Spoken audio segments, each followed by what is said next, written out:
बिस्मिल्लाहिर्रहमानिर्रहीम। MA. Urdu part 1। Jamila Hashmi का लिखा हुआ तारीख़ी नावल दश्त-ए-सोस। आज इसके बारे में बात करेंगे। पहले हम देखते हैं कि लफ्ज़ सोस क्या है। ये एक अरबी लफ्ज़ है और इसके मानी खजूर और इंजीर के पत्तों से बना हुआ वो शरबत जो कि लबनान में बड़े शौक़ से पिया जाता है और ये मैदे के लिए अक्सीर होता है। और ये इस अरबी लफ्ज़ का दूसरा मानी एक आबी जानवर है, मछली की सूरत में, जो गहरे सब्ज़ रंग में होता है और समंदर के ऊपर ही तैरता रहता है मश्क के अंदाज में। और तीसरा ये कि खोज़स्तान का एक इलाका सोस भी है।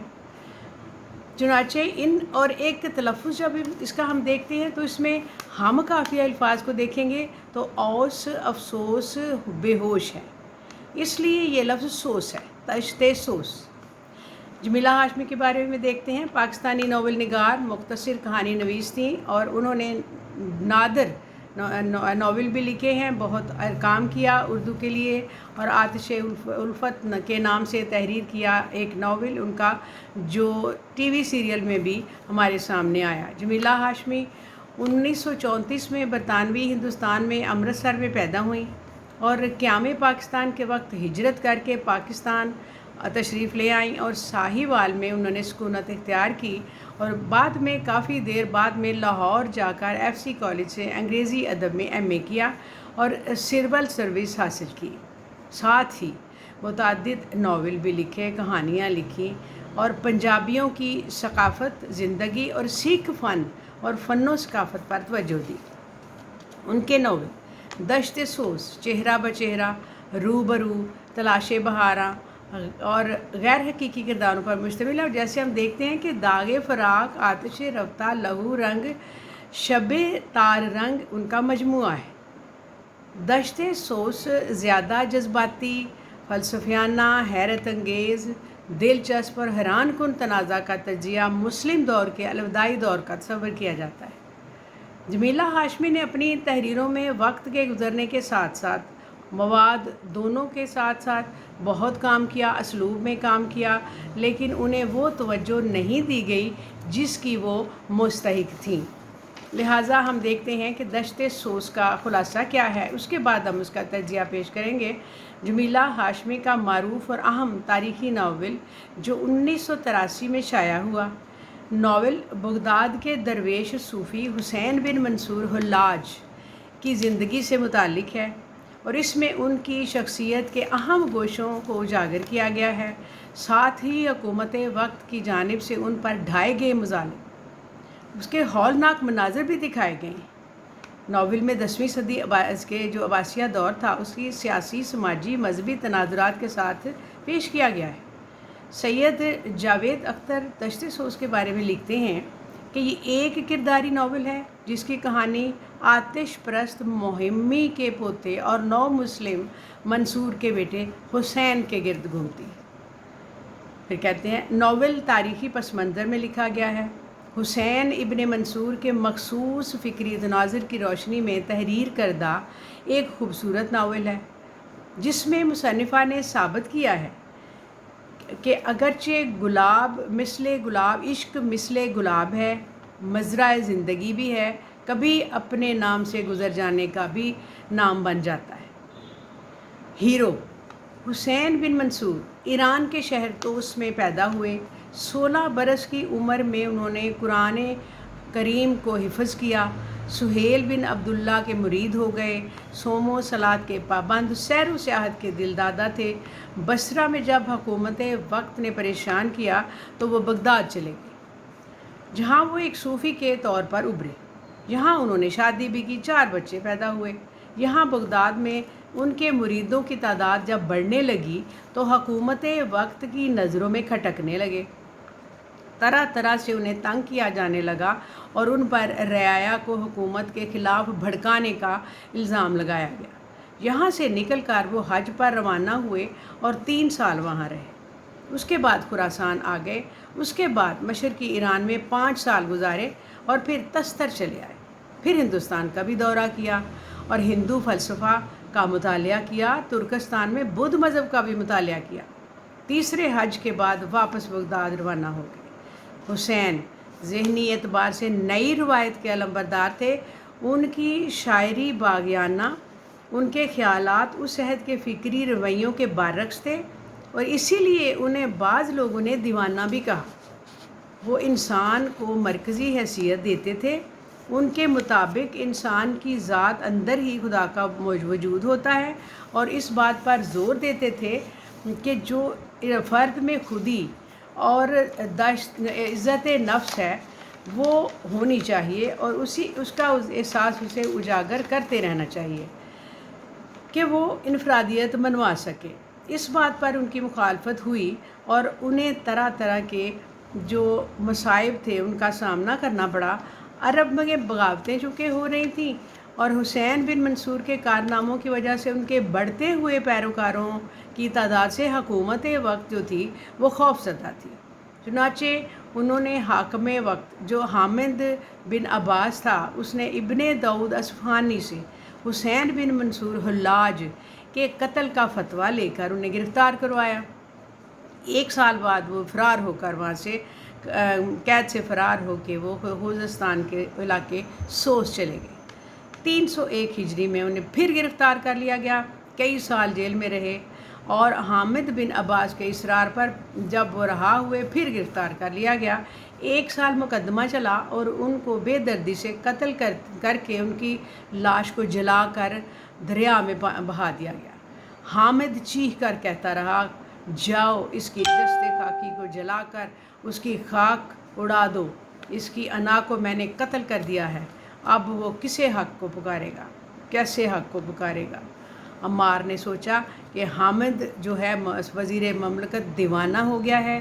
फिर वो भागा, खलकत को चीरता हुआ उसके सर बरीदा लाशे को कटे बाजुओं और टांगों को पकड़ा और उनको एक जगह पर ढेर लगाकर आग लगा दी और हजूम बराबर नारे लगाता रहा, वाह वैला करता रहा, अनाउल हक पुकारता रहा, अनाउल हक, अनाउल हक। अब इसका तबसरा कुछ इस तरह से होगा कि इस्लामी तारीख़ में हुसैन बिन मंसूर की शख्सियत मुतनाज़ा रही है, लेकिन जमीला हाशमी ने उन्हें एक नए तनाजुर में मौजू बनाया है और एक अहम कारनामा अंजाम दिया है। तारीख़ी एतबार से नावल में कुछ खामियां भी हैं जिनकी तरफ डॉक्टर हसन अख्तर और असलम साहब ने अपने मज़मून में बताया है, लिखा है कि मिसाल एक दी है कि जब हज़रत मूसा ने अल्लाह ताला से हम कलाम होने के लिए ज़िद की और दीदार की ख्वाहिश के लिए अल्लाह ताला से फरमाया, दरख्वास्त की, तो रब ने मना किया और हज़रत मूसा बज़िद रहे। फिर अल्लाह ने कहा कि उस दरख्त को देखो। उस दरख्त से आवाज़ आई कि मैं खुदा हूँ। लेकिन सूरह अल अराफ में वाक़या इसके बिल्कुल बरअक्स है। हज़रत मूसा ने अल्लाह को देखने की ज़िद की, सदा की, दुआ की, तो अल्लाह ने पहाड़ तूर से देखने को कहा था और वो तूर को देखने के लिए उन्होंने कहा था, तो उसने कहा, वहाँ से फिर आवाज़ आई थी और हज़रत मूसा उसके बाद फिर बेहोश हो गए थे।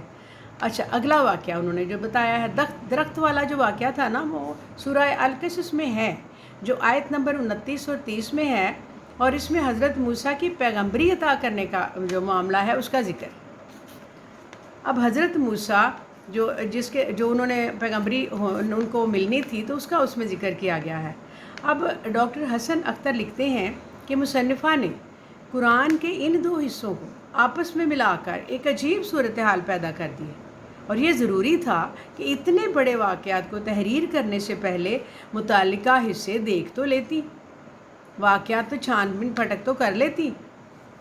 जमीला हाशमी पर यह भी एतराज़ है कि अनाउल हक का मतलब उन्होंने गलत निकाला। अनाउल हक से हुसैन का दावा ये न था कि वो खुदा है, बल्कि खुदा और उसके बंदे के इत्तिसाल को कहा गया था।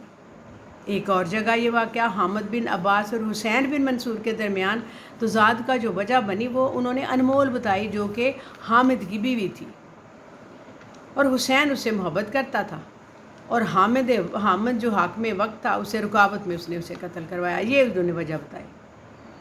तारीख़ जो हकीकी तौर पर यह बताती है कि हामिद बिन अब्बास और हुसैन बिन मंसूर के दरमियान दुश्मनी सियासी मजहबी बुनियादों पर थी किसी औरत का जिक्र तारीख़ में नहीं है। नावल में हुसैन को मासूम और मज़लूम के तौर पर पेश किया है। इश्क का अंसर तख्लीक करके हुसैन के सादा किरदार में दिलकशी पैदा करने की कोशिश की गई है। मुसन्निफ़ा ने शख्सी दुश्मनी को सियासी दुश्मनी का रंग देकर एक बेगुनाह को कत्ल करवाया है। इसमें शक नहीं कि यह नावल दश्त-ए-सोस तारीख़ के पस मंज़र में लिखा गया है, लेकिन इसमें कई जगह पर तारीख़ को मजरूह किया गया है और इश्किया किस्सा हकीकत से बैइद नज़र आता है। अगर कोई ऐसा किस्सा नावल में बनाना शामिल करना भी हो तो मुसन्निफ़ की कोशिश होती है कि हक़ाइक़ मसक ना हो, लेकिन अफसोस कि मुसन्निफ़ा ने समझा कि इश्क व मोहब्बत का किस्सा ना शामिल हुआ तो नावल नहीं बन पाएगा। चुनाचे इसके लिए उन्होंने अनमोल का किरदार वज़ा किया जो इब्ने मंसूर की ज़िंदगी पर छाया रहता है। प्लॉट का ये रुख नावल को हुस्न व इश्क का एक सरसरी किस्सा बना देता है। फिर कहते हैं कि अगरचे तारीख़ में अनमोल नामी किसी औरत का जिक्र नहीं मिलता, ताहम जमीला हाशमी ने इस किरदार को तख्लीक करके उन मुहर्रकात तक पहुँचने की कोशिश की है जो हुसैन इब्ने मंसूर के कत्ल का सबब बनी। और ये बात भी कह सकते हैं कि नावल अगर तारीख़ी हो तो खालिस तारीख़ी भी नहीं रहता, बल्कि नावल के तकाज़ों का ख्याल भी कदम कदम पर रखना पड़ता है। मुसन्निफ़ा ने भी इन्हीं लवाज़मात को मद्देनज़र रखते हुए ऐसा किया और नावल के पैराए में इस अंदाज में इसको बरतने की कोशिश की कि एक तो क़ारीन इसमें दिलचस्पी लें और दूसरा अहम तारीख़ी किरदार के साथ भी हमदर्दी पैदा हो। जमीला हाशमी नावल पर अपने ख़यालात का इजहार खुद यूँ करती हैं कि हुसैन बिन मंसूर के मुतालिक मेरे जहन में बहुत से सवालात उभरे, मसलन वो कौन से वामिल थे जिन्हें उसे तख्ता-ए-दार तक पहुँचाया और वो कंसता खेलता उस मंजिल को पहुँचा। इस सवाल का जवाब तलाश करते हुए अब्बासी दौर का मैंने सफ़र किया और हुसैन बिन मंसूर के फ़लसफ़े का मुतालिया किया। फिर उस तसादम और टकराव पर भी गौर किया जिसके नतीजे में हुसैन की मौत का वाक़या हुआ था। 10वीं सदी ईस्वी के अब्बासी खिलाफत के दौर को खूबसूरत ज़ुबान बयान से पेश किया गया है, जिसमें अहद की नुमायाँ शख्सियतें आँखों के सामने चलती फिरती नज़र आती हैं, महसूस होती हैं और कुदरती सकाफ़ती मनाजिर की अक्कासी करती हैं। डॉक्टर खालिद अशरफ के बकौल जमीला हाशमी ने तारीख़ी हक़ाइक़ से कहीं कहीं चश्म पोशी की है, ताहम इनका ये आखिरी नावल अहम तारीख़ी नावलों में शुमार किए जाने के काबिल है। खूबसूरत ज़ुबान व बयान से अब्बासी खिलाफत को ज़िंदा कर दिखाया है। नावल दश्त-ए-सोस का खुलासा और तबसरा पेश खिदमत है। आप नावल को खुद पढ़ें, उसमें आप इजाफ़ा भी कर सकते हैं। हमारे पास महदूद वक्त होता है, इसमें उनका थोड़ी कहानी और उसमें जो तबसरा है वो बताया है कि इसमें कुछ जो कमी थी वो भी, और जो इसमें इजाफ़े होने चाहिए थे वो आप तारीख़ी नावल पढ़ कर ख़ुद देख सकते हैं और अपने ख़यालात से ज़रूर नवाजिए और लिंक कीजिए, शेयर कीजिए, सब्सक्राइब कीजिए। शुक्रिया। अस्सलाम वालेकुम।